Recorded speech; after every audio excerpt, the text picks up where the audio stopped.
Netflix has confirmed there will be a third season of Umbrella Academy, and filming is likely to start in Canada in February 2021. With so many fans waiting to find out what will happen in Season 3, we are going to give you a small preview. There are still many questions which need asking. All we are sure of is that Umbrella Academy Season 3 is going to change everything, and here's why. But first, a simple reminder on how to enter our brand new giveaway. We are giving away either an iPhone X Max, the new iPad Mini, or a MacBook Pro. It's all your choice, so be sure to leave a like, comment the keyword, subscribe, and turn on notifications to enter this giveaway. It's really that simple. There must be 29 or even more children of the 43 still out there. We know that in Season 1 of the Umbrella Academy, 43 children were born to mothers who were not even pregnant in October of 1989. We know 7 of them. Then Lila was added. And now we know there are 5 more who are part of the Sparrow Academy we learned about as Season 2 ended. There is also the possibility that there are more than 43 altogether, because when Season 2 ended, Vanya had extracted her powers from Harlan Cooper. But if you remember, when he and his mother were driving in their car, he was making a little wooden bird toy float above the palm of his hand. He therefore still has power. The question is that if he still had power in 1963, did he lose it? Did it stay the same, or did it grow stronger if he is still around? There is another fact to consider. If Vanya was able to share her power with someone else, there may still be those among the remaining unknown 29 gifted children who has the same ability and have shared their abilities with other people. It is therefore logical to assume that there may be even more than 30 of these special kids left.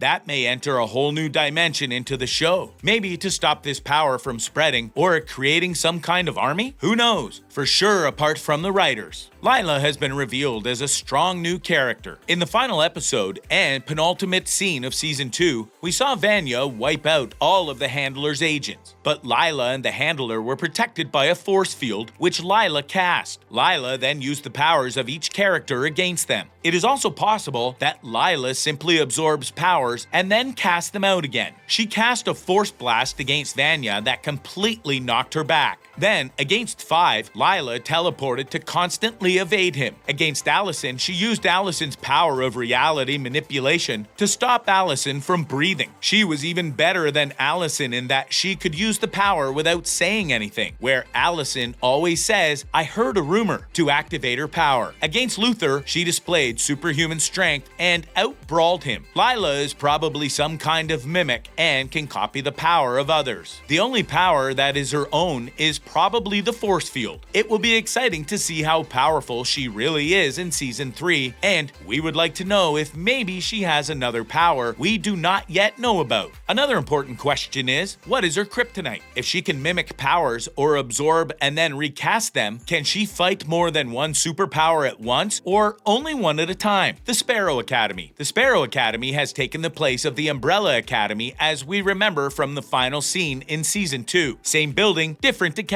Ben was there as Season 2 ended, and he seems like a nasty piece of work, deduced from the not-so-subtle words he utters to inquire as to the identities of the Umbrella Academy kids. It is going to be interesting to find out why Ben is still alive. Is it possible that we now find ourselves in an alternate reality? If so, things are going to get interesting, and we would like to find out what the powers of the kids of the Sparrow Academy are. Another factor to consider is that if Ben is alive, will Klaus still be able to see the dead Ben? If so, that would mean the current Ben is not the actual Ben, which could mean that we are definitely talking about 2 different realities. If one also accepts that generally when more than one parallel universe exists, the characters in those parallel universes are usually portrayed as polar opposites, then it stands to reason Bad Ben is from an opposite reality, from a parallel universe. Of course, it may also be that when he uttered those words at the end of the Season 2, he was just having a bad day. Hargreeves is probably an alien. As seen in Season 2, Reginald Hargreeves pulled his skin off of his head and revealed a being different to humans. Is he an alien or something else? In the prologue scene during the final scene of Season 1, where he was saying goodbye to his wife, he showed a lot of emotion, but with his adopted children, he is much much colder. In this scene, he also opened a jar and let some kind of illuminated dust, like fairy dust, escape into the atmosphere, like it was something precious he was letting go. In the background, we see robots harvesting fields of what looks like wheat and many rockets taking off. Is Hargreeves from another world? Are the rockets an indication of people leaving this other planet? Or is it possible that this is the future, and when his wife says, "The world needs you, Reggie," is she talking about Earth or another world? Which poses another question. Is he trying to save the other world or Earth? If it is Earth, it means he may have come back from the future. Is it possible that he is a benevolent alien who is keeping his distance from his kids to teach them something or to keep them safe somehow? Time will tell. All we do know is that he has or had a soft spot. We know this because of the endearing way he was speaking to his dying wife and the fact that the violin in the scene, which had a lot of sentimental value, ended up in the hands of Vanya. His wife told him to give the violin to someone who loved it as much as he did. The violin may also be a clue to the fact that the world in this scene may be Earth, because it is less conceivable that exactly the same instruments would be on another planet. Will Harlan play a role in Season 3? Harlan Cooper was left with at least a bit of power as discussed above. Will he appear again in Season 3? If he does appear in 2019, which is the story present, he should be in his 60s, unless the show has some other surprise for us. If he does appear in Season 3, will he be some other kind of superhero, since he was probably not of the first 43 children born in 1989? The lesbian love story. Will Sissy, who Vanya fell in love with in Season 2, reappear in Season 3? And how much of an influence will she then have on the overall story? If she is still around, and you can be sure Vanya will go looking, how old will she be? Or is her story finished and we see Vanya at her grave? As discussed with Harlan, is it possible that Sissy will reappear at the same age she was in 1963? Will they start a love story again? In Umbrella Academy, nothing is impossible. The cast for Season 3. Steve Blackman, the showrunner, has confirmed that the whole original cast will be back for Season 3, but we already know there are 5 more characters who represent the Sparrow Academy. They are Justin Cornwell as Marcus, Sparrow number 1, Ben is Sparrow number 2, Britann Oldford as Faye, Sparrow number 3, Jake Epstein as Alfonso, Sparrow number 4, and Genesis Rodriguez as Sloan, Sparrow number 5. Marcus is described as a charming, chiseled colossus and is the Sparrow Academy leader. Faye is a recluse, but deep down she needs a friend. Alfonso is a scar-covered crime fighter, much like Diego, and Sloan is a romantic and a dreamer. Another interesting question that needs answering is, who will play the older Harlan if he does appear in Season 3? And who will play Sissy if she appears as an older woman in the upcoming season? A major change is that the actress previously known as Ellen Page is now Elliot Page, after his emotional coming out as a transgender. It has been confirmed that Elliot will stay playing Vanya without a change of gender in the new season. Is it even possible that Vanya's gender could change later in the season? Blackman has confirmed that the new cast are completely new characters and not some kind of copies of the Umbrella Academy members. Herb will be back. We got to know Herb in Season 2 as the diminutive new chairman of the Temps Commission. He was first just an unimportant employee who led the Temps Commission official resistance. But when the handler died, he took over gleefully. We think Herb will either stay on as the chairman in Season 3, and we will see a whole other side of him, or he will be replaced but remain as a less important character in the new season. An interesting tidbit is that the actor who plays Herb, Ken Hall, also plays the motion capture actor for the chimpanzee Pogo. The Umbrella Academy can get confusing extremely fast if you do not follow the plot closely, and almost anything can happen with almost endless possibilities. The chances of Season 3 being just as magnetic is big. I hope you enjoyed this video. Please join us for the next one. Stay safe.